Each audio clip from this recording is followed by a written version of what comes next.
New Galaxy Broadcasting proudly presents Integrative Hermetic Health with Hugo Rodier, MD. In this program, we explore a powerful new paradigm for health from the standpoint of integrative medicine. In his practice, Dr. Rodier integrates the ancient Hermetic art and the enduring role of food as medicine with modern nutrition, but also allowing for the wide range of important health practices, including truly valuable medical discoveries, chiropractic, acupuncture, homeopathic, and herbal medicine. In this program, Hugo Rodier, an expert in intestinal health and nutrition, will help the audience discover an approach that focuses on actual cures, not the masking of the elegant simplicity of many health solutions for the sake of profit. Profit too long has been an overriding motive of the pharmaceutical companies, and sometimes, sadly, by many in the medical establishment today.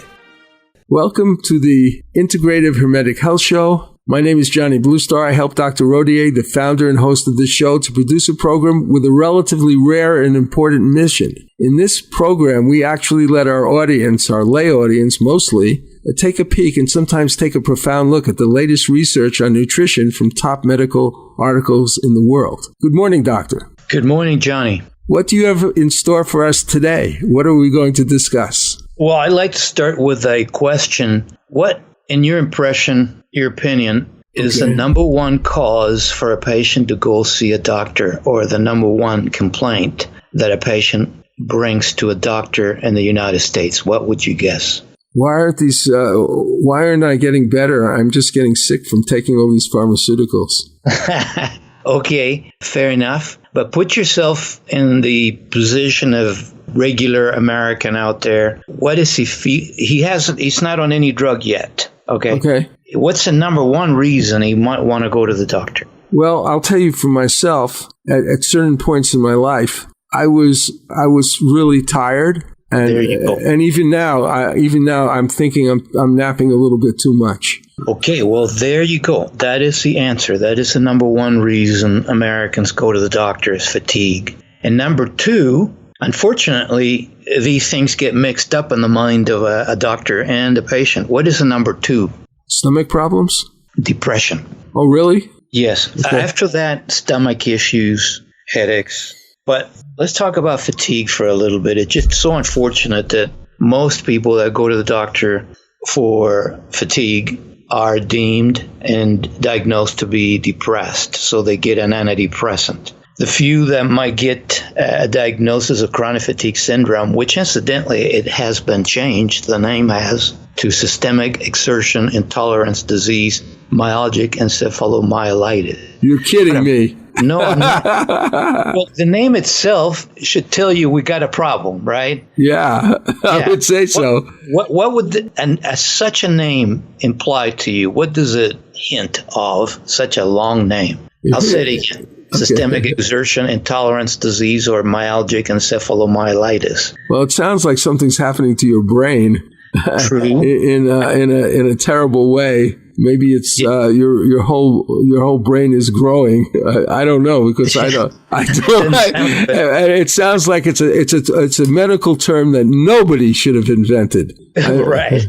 Well, to me, it tells me they don't know what's going on. And to name something so easy, well, I'm not saying that fatigue is easy, but understanding the roots of fatigue should be quite easy. Why such a controversy? And why such a long name? It just tells me we're not striking at the roots. When things are simple, that's a major tenet in integrative health and hermetic health. Things have to be simple. If they're not simple, we're not understanding the disease or the factors that lead to health and disease. A little background. Turns out that 2.5 million people in the United States are said to be fatigued. We spend about $24 billion a year.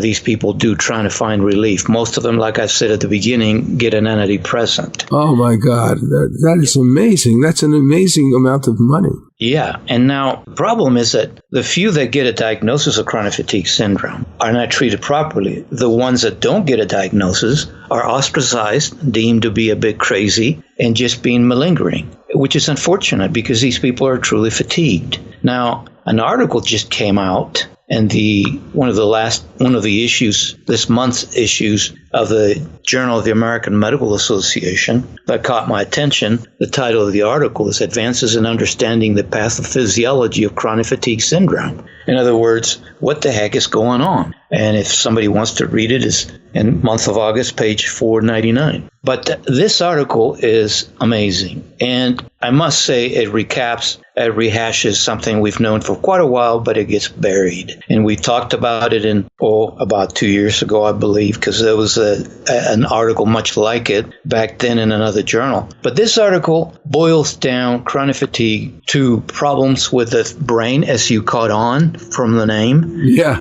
They find that the brain has white matter lesions or little dots in the white matter, which are pathognomic of inflammation of the brain. The article finds that these people have impaired metabolism and that they have immune system changes. Now, Johnny, we've got the brain, metabolism, and the immune system. Now, you've been with me for a number of years now. What does a hint of brain-gut connection? Exactly. Bingo. You got it. Because according to this article, the unifying model for fatigue is the microbiome. Roll the drums. Okay. I don't have the sound effect no, board. You're going to have to get it because... Microbiome. There you go. Thank you. You're welcome. We've talked about this ad nauseum. And so here's finally an article pointing to the gut where we have a whole lot of signals generated that go to the brain, where our immune system is, most of it, where we metabolize energy. I mean, it should have been obvious to everyone that a source of fatigue is the food you're eating and how you metabolize it in the gut according to the gut bacteria you have. I mean, isn't that 2 + 2? Well, yeah, the actual truth is that I'm a living product of this, the truth of it, because I can actually see when I start, because I'm still trying to get off my diet, but when get onto the right diet, the Dr. Rodier diet, I get tired. I start to sleep. I don't want to work out. I become like a sort of a zombie for hours at a time. And then when I get back on track, I get an enormous amount of energy. But it's really a shame. Because I haven't yet to completely control, it the way that we know that it should be controlled. It just takes time for some people, and I'm one of those people. Well, the path to recovery is to first acknowledge where you're at. So self-awareness is a big step. So I congratulate you for having come to that point. Now, the rest of the work is downhill, and you should get it done. So turns out that we've known about this fatigue-gut connection, if you will, for decades. Here's another article. It came out in the journal Psychoneuroendocrinology, which is a very integrative journal, integrating the brain, our psychology, and hormones. And we're going to talk about that and napping here in a minute. You kind of touched on that you get sleepy. But let's just put that on hold for a while to complete this discussion on fatigue. And so we've known that chronic fatigue has an overacting immune system for quite a while, which points to the gut. And the article in Psychoneuroimmunology in December 2017 was called Chronic Fatigue Could Be Triggered by an Overactive Immune System. Well, it doesn't surprise you, Johnny, because you've been reading about this and helping out with the show, hosting the show and all that. And so a great article in the JAMA 2004, page 852, talked about this. So it gives you an idea how long we've known about it. And the article is titled Small Intestinal Bacterial Overgrowth, which people know as SIBO. Yeah, very serious. Right. And people stop at that. Oh, okay, I got SIBO. That explains my irritable bowel. But they don't go further to realize that this overgrowth or a bacteria in the gut or a dysbiosis in the microbiome also is connected to fibromyalgia and fatigue. And now, we've outlined why you're not processing calories very well in the gut. And so the other big pillar of fatigue is related as well, and that's adrenal exhaustion. And what do you know about that, Johnny? Well, I have an interesting story about that because I had a talk show many years ago in Palm Springs, and I had different authors a lot of times, and one wrote a book on adrenal exhaustion. And I sat there, we had this was called the Desert Business Hour, and we had different business people who were my sponsors participate in this. And so it was like a little forum, and there were 5 or 6 people there in the room. And I started to interview the guy, and people in the room would ask questions. And then I said, oh my God, I have this. And what was happening to me, I'm quite sure what happening to me now is related. But at that time, I sometimes slept for 3 hours a day, because I was forcing myself to do all the things that are required to do these shows. I did a number of shows myself, and I had all this preparation, and I gave myself, okay, I just got to get all this done. And, I think a lot of people who are workaholics, like I was, experience fatigue, and it also drains them. So I think there are multiple causes of this. Yes, but you hit it on the head. The main cause is people are overworked. And if they're not overworking, they're overwearing, which has the same effect on our adrenal glands, which are the glands of stress. So whether the stress is psychological or physical, your adrenals get worn out. And before moving on with this topic, I must say that most doctors don't believe in adrenal exhaustion. Oh, really? Yes, which is very unfortunate, and I'll tell you why. Because adrenal function is very hard to test. And so the few tests we have come out pretty normal, unless you got outright Addison's or Cushing's disease, which is a total dysfunction of the adrenals. And then your body looks a certain way that you could tell someone with adrenal failure before they come in the door. They're that easy to spot. So doctors don't believe that there's any adrenal problem until you're Cushingoid or have Addison's disease. Oh, God, that's terrible. I mean, talk about reductionism. Talk about not understanding that diseases start at the cellular level in very incremental ways. And if our testing is not sensitive enough to pick it up, that adrenal dysfunction, early adrenal dysfunction, it therefore does not exist. That is a mentality, which is very unfortunate and laughable. But these docs are pretty adamant. In fact, they will call you a quack to your face if you ever say there is such a thing as adrenal exhaustion in the face of normal testing of the adrenals. It goes that far. I had the same argument with doctors when 30 years ago I began to talk about pre-diabetes, and I got beat up like you wouldn't believe because, well, they would tell me, Doc, there is no pre-diabetes. You either have it or not. You're pregnant or not. I couldn't believe that. It was in the journals back then. Now, PBS is exhorting or trying to get everyone out there to go be tested with an A1C to see if they're pre-diabetic, which is totally accepted now, the concept of pre-diabetes. Well, you always have been a pioneer. I have to interrupt this. I'm very interested in this, but we have to take a break, and we'll be right back, okay? All right. Thanks. This is Johnny Bluestar, CEO of New Galaxy Enterprises, a media content development company. In addition to serving our freelance writing clients, we have a number of in-house proprietary products that we could use active investors to participate in. Active investors will get appropriate credit for their participation in writing, marketing, or assistance in producing.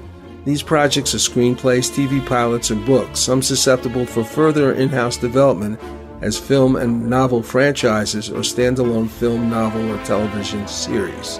Many are in various stages of completion, but there are some in an idea stage. Money invested in these projects are for content development and marketing the screenplay, novel, or pilot to appropriate industry venues, including literary or talent agencies, production companies, television and movie studios. To learn more about New Galaxy, see samples of our work, or talk to us about your project, please go to www.newgalaxyenterprises.com and fill out the contact form. It is the 15th century. El Tesoro de Cielo, a Spanish treasure ship, sends a scouting expedition to a strange island. Golden statues surrounding them prove the enormity of their find. Suddenly, hordes of ghoulish creatures with scaly green flesh and skeletal wings descend upon them from the sky. What do you think of this, Rufio? These creatures are fragile, Captain. We can take them with our swords. They seem supernatural. Who knows what powers they possess? Fallen angels, weakened by their treason. My God! Are you saying they're Nephilim, the devil's host? I'm saying, whatever they are, we can take them. Do any of you cowards dare join me? Up against sharp knife-like nails and hideous fangs, the men's swords rip into slimy green flesh. Though black blood pours copiously from their half-naked bodies, creatures miraculously persist. Can the crew survive this bloody, cursed battle? Find out more by Googling The Thrice Born, a new sci-fi supernatural novel by Carlos Lopez Avery and Johnny Bluestar. Google with the words Carlos Johnny Kendall, The Thrice Born. That's Carlos Johnny Kendall, The Thrice Born. Now we're going to play a really sweet song by Lightstorm. In fact, it's called Sweet Dreamer.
This is Johnny Bluestar. We're back on the Integrative Hermetic Health Show, and we've been discussing the term adrenal exhaustion and how it's kind of taboo among doctors nowadays. Why is that again? Well, because testing for adrenal function is not that great. So the testing we have right now does not pick up subtleties or slight dysfunction of the adrenals until the adrenals are failing, which we call Addison's and Cushing's disease. Right. And so it shows the mentality that if we can't test it, then it doesn't exist, which is not only unscientific, but childish, in my opinion. So this is in the context of chronic fatigue syndrome. So to review, we have two big pillars of fatigue: adrenal exhaustion and the microbiome imbalance, which is mostly a dietary problem, right? Yeah.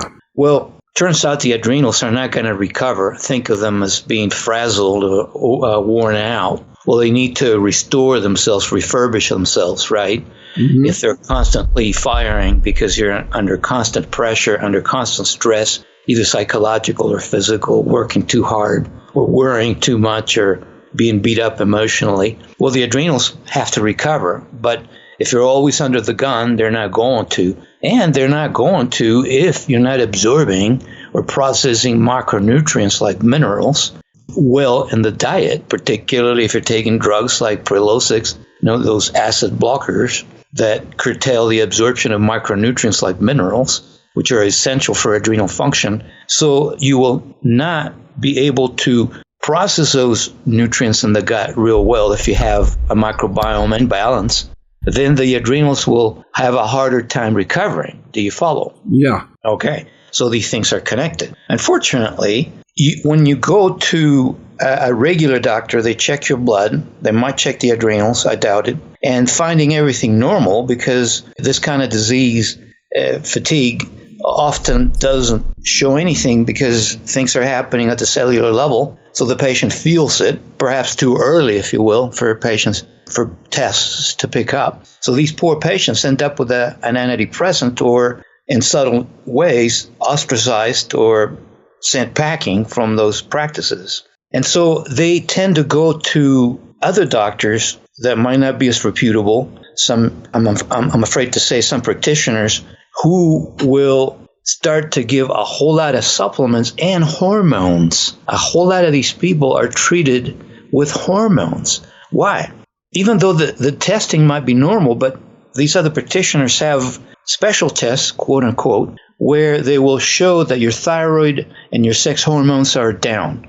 Well, it's their tests, and everybody tests positive. What does that tell you about a test where everybody's testing positive, John? It tells me that maybe it's unintentional to some degree, but it basically is a kind of fraud. You know, Exactly. In other words, they're over-testing, and they're finding all these problems with hormones, which everybody has anyway, and they're labeling it as a bad thing, and then they're getting some money for treating them. Exactly. And I think that kind of rationalization occurs a lot in different fields, but for us, it's very obvious that a lot of this is occurring in the medical field. Yes. And the paramedical field, too, meaning non-doctors, other health practitioners. So these poor patients end up on a lot of hormones, sex hormones and thyroid, which are stimulants. So they will have a spring in their step for a year or two. But guess what happens after a year or two? They begin to lose the spring. Exactly. And now they have two problems. The fatigue comes back, and they got unnecessary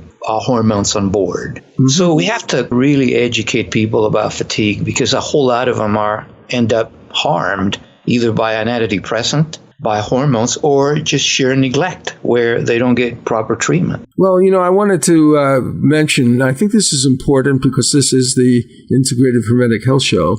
Let's talk a little bit about the spirituality, so to speak, underlying what these doctors are doing, and not only what doctors are doing, what politicians are doing, what corporate leaders are doing. They're basically asleep to their inner voice inside of them. I'm reading a book by W.W. Bartley, who's deceased right now, called Werner Erhard, The Transformation of a Man, the Founding of Est. This is an extraordinary biography, and for many reasons. But one of the things that caught me, because I actually I wanted to write a biopic based on this book, and I contacted Werner Erhard, and he said he wasn't ready for it. He offered me a discount for Est, which I couldn't afford anyway. But anyway, the thing that got me is one of his primary concepts, which is the difference between mind and what he calls between mind and self. And mind is sort of like it's what we might call our lower nature. It's this where you have a lot of organized information, and it's sort of like flashcards, and you bring them out, and you follow the flashcard rules, and you forget who gave you the flashcard in the first place. So it's a sort of a mechanical, asleep type of thing. And then you have the experience of self, which is beyond just the normal personality, which is playing with these flashcards, and you're actually thinking in a higher way, and in a very good way, in a very positive way. And he believed that we needed to transform our consciousness from mind and turn it into self. And I think most of the people in this world, and particularly I know in the United States, where people are hearing the most amazing contradictions and problems from government, and particularly about health from the pharmaceutical industry, and they just ignore it because they're sort of programmed to take these things by virtue of their authority. Yes, I've heard the same concept from other authors like Balsekar, call this thinking mind and working mind. And it goes to the concept that you allude to. And it's unfortunate because a whole lot of people confuse the two, and they start to believe that their ingrained ideas are really them, when they're really not. They're just programming. Mm-hmm. And so to dig past that concept and find our true selves is the work of a lifetime, which I'm sad to say most people are not able to achieve. And I would say the jury is out on myself, but I humbly recognize that there is such a division. And so your point, I believe, is you're saying that a whole lot of doctors are not able to break through this distinction and get caught up in ideologies that don't allow for further light and truth, if you will, if it's out there, because they're so locked into their thinking patterns, their ideologies. And in other words, they cannot overcome the programming that they are under because of profession or upbringing or whatever it is.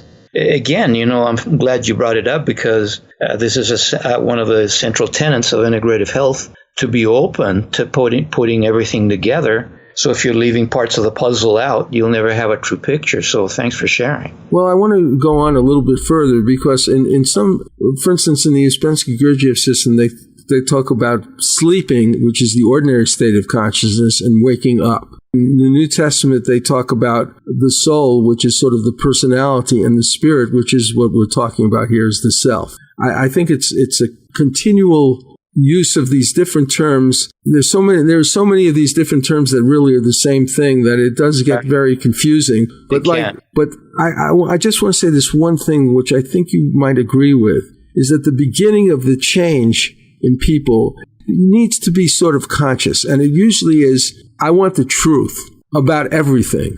I don't want to just go ahead and believe all this crap. To the best of my ability, I want to seek the truth. And you seek the truth, and the truth will set you free. And I believe that the universe and the consciousness behind the universe can hear that. And that's when this spiritual path begins, because it's not just a simple, oh, I believe this. It's a process of perfecting your understanding of yourself and the world, and you go into a different place than you are when you're constrained by this mind level. Yes, I agree. In fact, we've alluded to this before when we talked about know thyself, what the Greeks had on the thresholds of their temples. Yeah. And so that's what we're talking about. Who are you? Who is God? Know thyself, and that's the beginning of knowledge.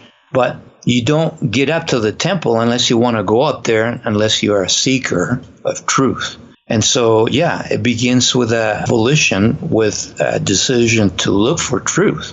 Absolutely. I must say, though, that at some point comes surrender or acceptance that you're never going to find it. As you can dig and dig and dig, and it finally comes to you as a gift from God, if you will, from grace. And so, I have a lot of respect for seekers. I must say that even though I appear to be a seeker, because I'm always reading and looking at these journals, as you know, we talked about it. I could take it or leave it, because I'm done seeking. I'm waiting for grace to touch me. And if it doesn't happen, that's fine. I'm okay. I will say this. I like to say consciousness is a two-way street. And my opinion about it is that the path towards enlightenment at some point is sort of like a self-help kit. You get the kit, and there are certain techniques and things that you can do to reach out. But then whatever you're doing is intervened by this higher force, which takes you to the next step. So you master these steps, step one by one. Yep. Exactly. Well, it's like kindergarten, grade school, high school, baby steps, But thanks for sharing. I totally agree. Do we have time to start a new topic, or? Yeah, we're going to take a break now. Okay. Thanks. My company, New Galaxy Enterprises, is a California corporation specializing in the creation of media and promotional content.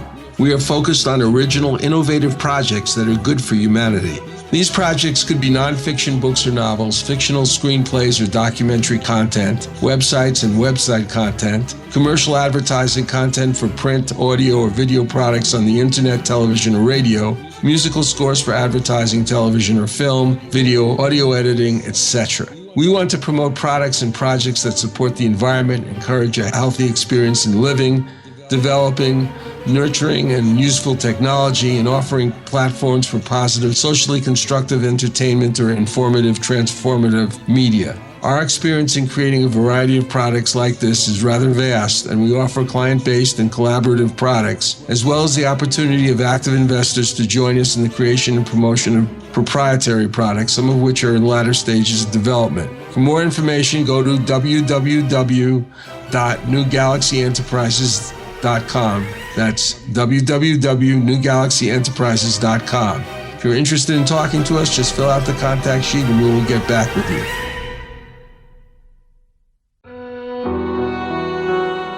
Dr. Hugo Rodier has published 4 books on health issues covering practically all chronic health problems.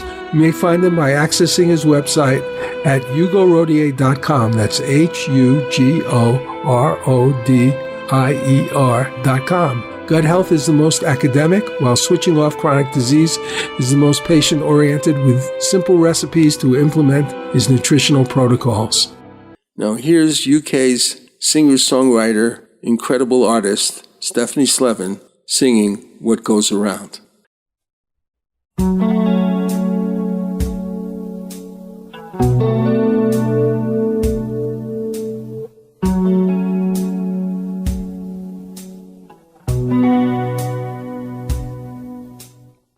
They say what goes around comes right back around, but that's not true for me.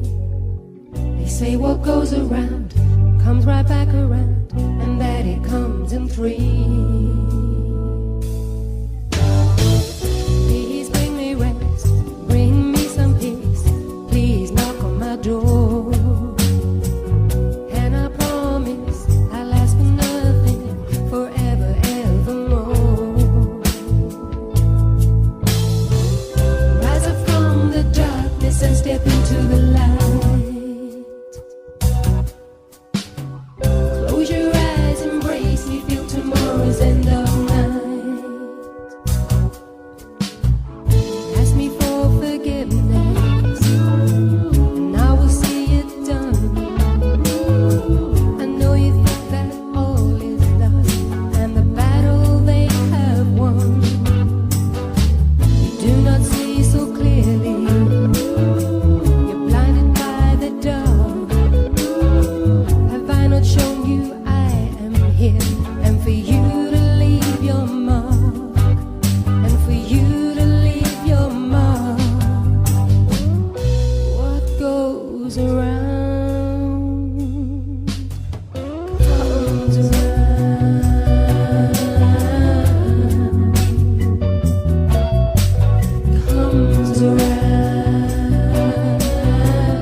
We're back on the Integrative Hermetic Health Show with Dr. Hugo Rodier, and we've been discussing a lot of things. The last kind of technical discussion we had was about the term adrenal exhaustion, but now we're going to move to another area of review of these articles. What's the next subject? Well, we sort of touched about it on the last sections. We talked about excessive sleep, that we cannot wake up, we don't have good sleeping patterns, so we don't feel refreshed. I must say, before tackling this, that the way to fix chronic fatigue should be obvious to our listeners. One is improve your diet, your microbiome, get proper rest, and help your adrenals with some supplements like herbs like ashwagandha, rhodiola, ginseng. So there's more to that, which requires a consultation with an integrative doctor. But this concept of sleeping, I love it. You alluded to it twice. Because you also said that our true selves is when we're asleep. Is it very true? No, our true selves are when we are. I'm talking about this tradition. Our true selves are when we are awake in consciousness, as opposed to being asleep in our ordinary consciousness when we're not aware of spirit or self. Okay, sure, true enough. Okay, I agree. But the inverse is also true. That our true self is when we're dreaming. That's a true reality, if you will, and being awake is sort of like a dream, if you get my drift. No, I do. I see what you mean. Yeah, all right. Well, let's talk about an article that kind of touches on this and a whole lot of confusion. But this article came out in the journal Alzheimer's and Dementia this month. And the title of the article is Excessive Napping May Be Early Warning Signs of Alzheimer's Disease, which I find ludicrous. I'm sorry, because I got worried because I just yawned. Okay, I mean, it's just amazing. In fact, it reminds me of being put on hold by this conglomerate, this medical conglomerate. I'm not going to mention any names, but it's very big here locally in Utah. Okay. And the recording said, avoid napping. Oh, God, that is so stupid. What would have happened in World War II if Winston Churchill wasn't taking his daily nap at noon? Well, what would have happened if Napoleon had not napped?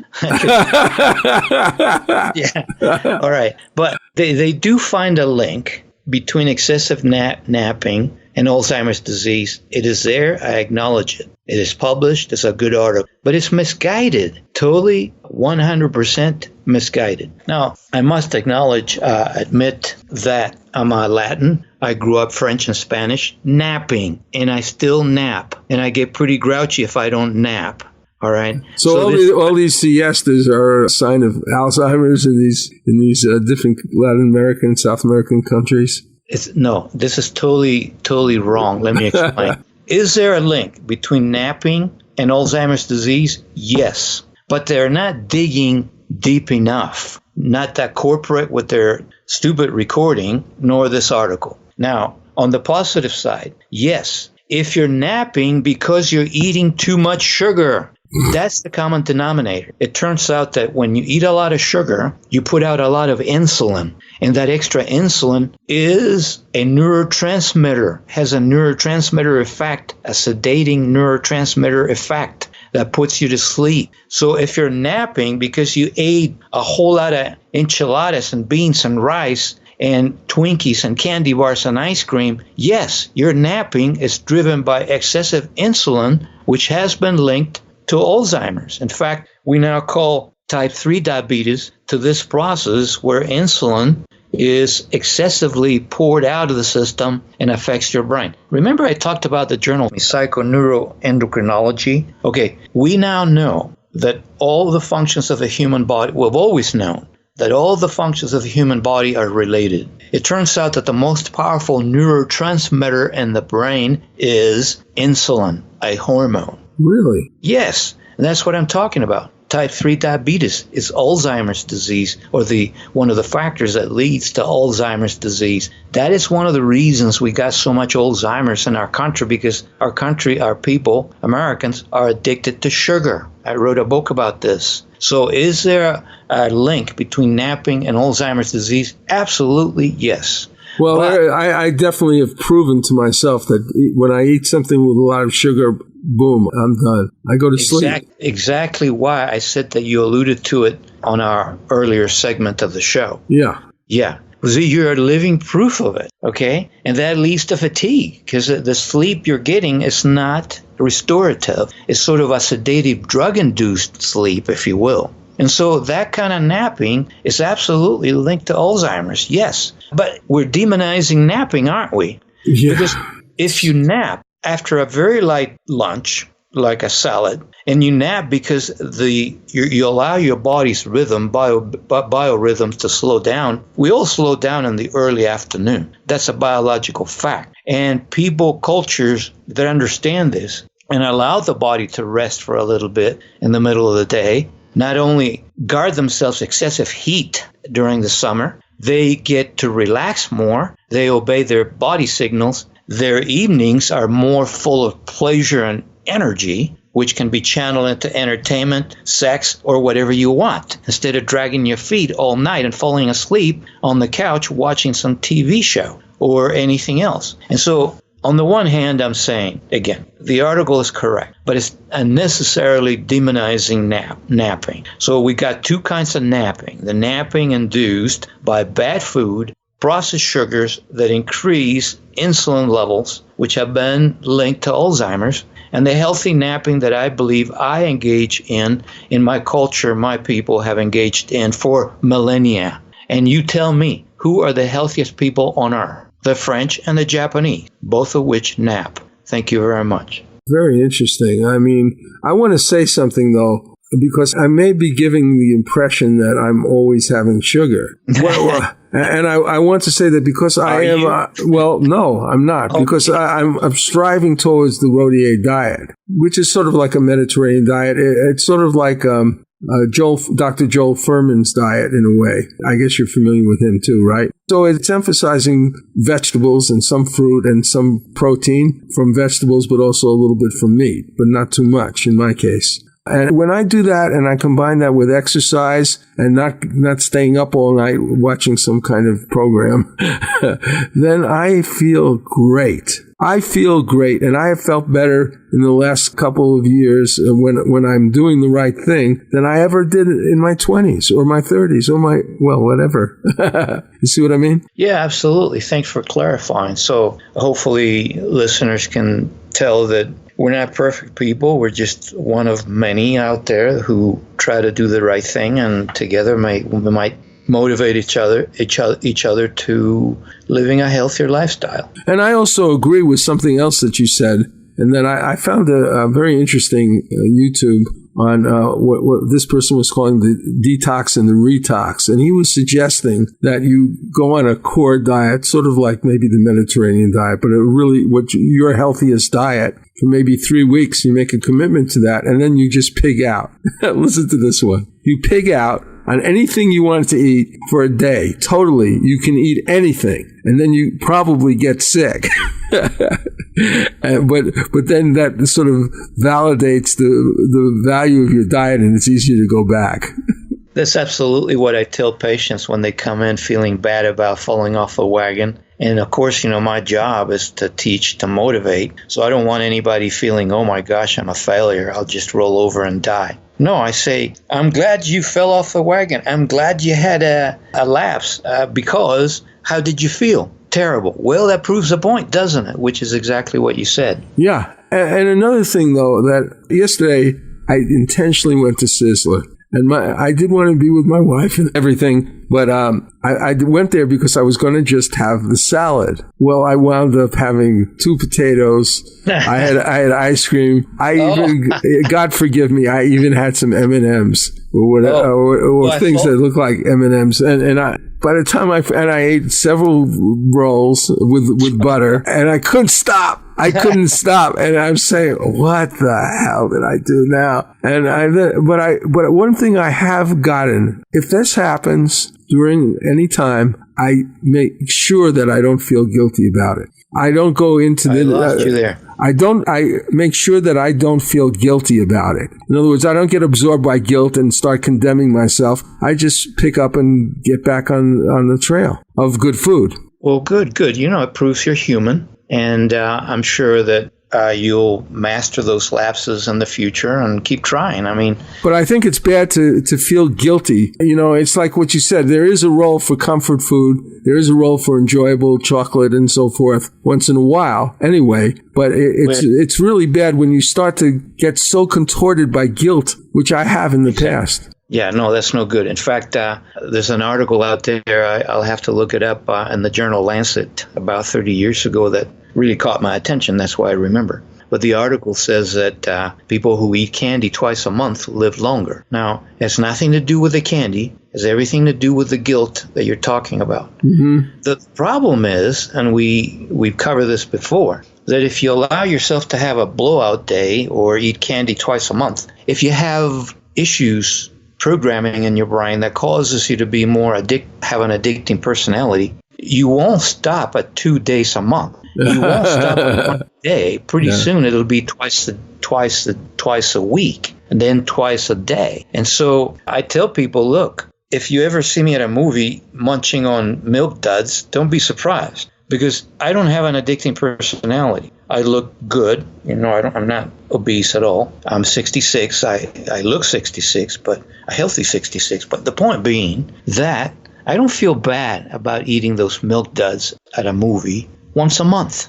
Okay? Does that make sense? So, oh, yeah, absolutely. Absolutely makes sense. Okay. If anybody's really rigid about it, say you're some granola type eating carrots in a corner alone, I'm sorry, you're not going to live very long. We talked about that study that came out about Roseto, Pennsylvania. Remember that? Yeah. The Italian community? Is that the one? Yeah, the Italian community in Pennsylvania who lived longer because they were so cohesive and loved each other and knew each other. They ate a very typical Italian fare, you know, lots of meat, lots of spaghetti meatball.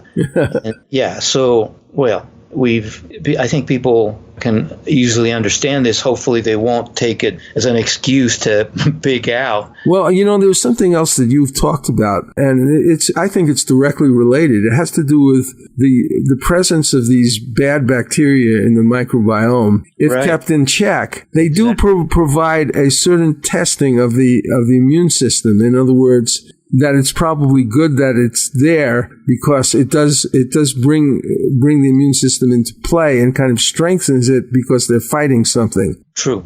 So also we've talked about how the microbiome you get the bad guys in the microbiome to use the sugar. So if you're not eating that sugar, they will send you signals from the brain to the gut to feed them in the style they've become accustomed to. Right. So a whole lot of sugar cravings is because we carry bacteria that got used to a very processed diet full of sugar. Well, listen, I have to say, and sadly, that we do have to go. And again, I have to say for myself, over the period of time that we've been giving this program, a lot of my attitudes have changed. A lot of my habits have changed. I'm still there, struggling in certain ways, but I feel a lot more optimistic. Well, thank you, Johnny. I hope our listeners can say the same thing. Well, you take care until next week, and we'll see you then. All right. Thanks. Bye-bye.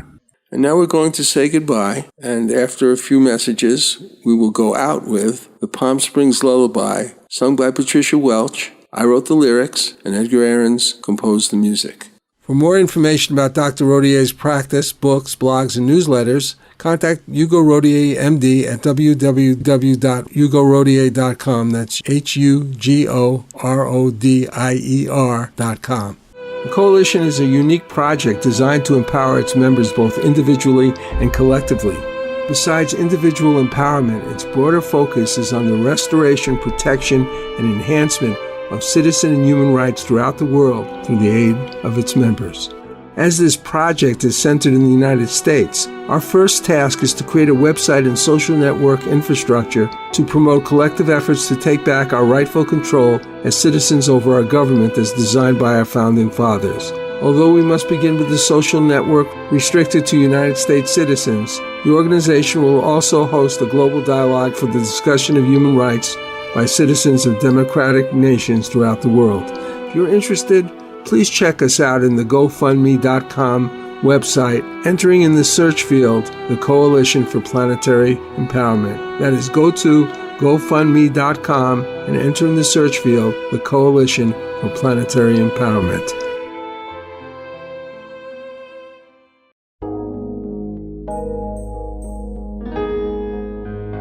Escaping from the dawn, we flee to desert skies.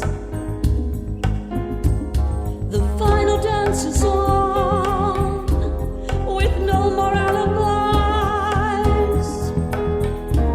As windmills madly spin, our dreams from lovesick sighs. The dancing shadows win a gleam from downcast eyes. Rippling through the desert, the wind cannot deride the golden strings and sweet refrains that Palm Springs lullaby.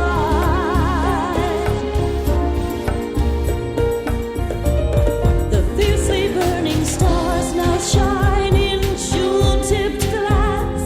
We sip our wine and slowly dine, fearing night will pass. Dry winds quickly change, palm fronds to magic wands. We sink into a golden spa and sigh beneath a sea of stars. Life's now so lovely and so strange in our desert Shangri-La.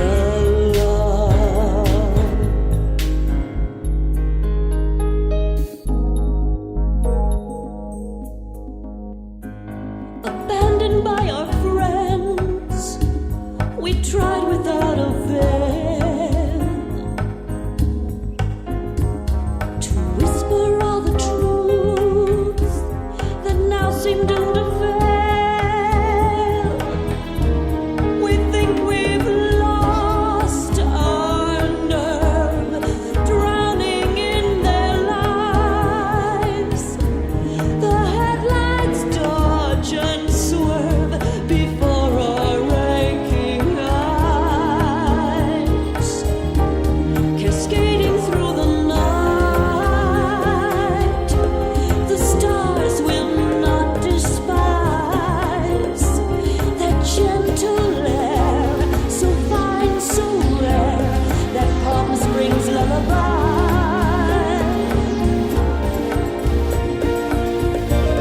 The fiercely burning stars now shine in jewel-tipped glass. We sip our wine and slowly dine, fearing night will pass. Dry winds quickly change, palm fronds to magic wands. We sink into a golden spa and sigh beneath the sea of stars. Life's now so lovely and so strange in our desert Shangri-La. A barren realm of sand, its golden flame by light, lit up by vagrant moon, our landing filled in sight. The San Jacinto climb unfolds a magic view, a playground for our hearts, so cruelly once subdued. The fiercely burning stars now shine in jewel-tipped glass. We sip our wine and slowly dine, fearing night will pass. Dry winds quickly change,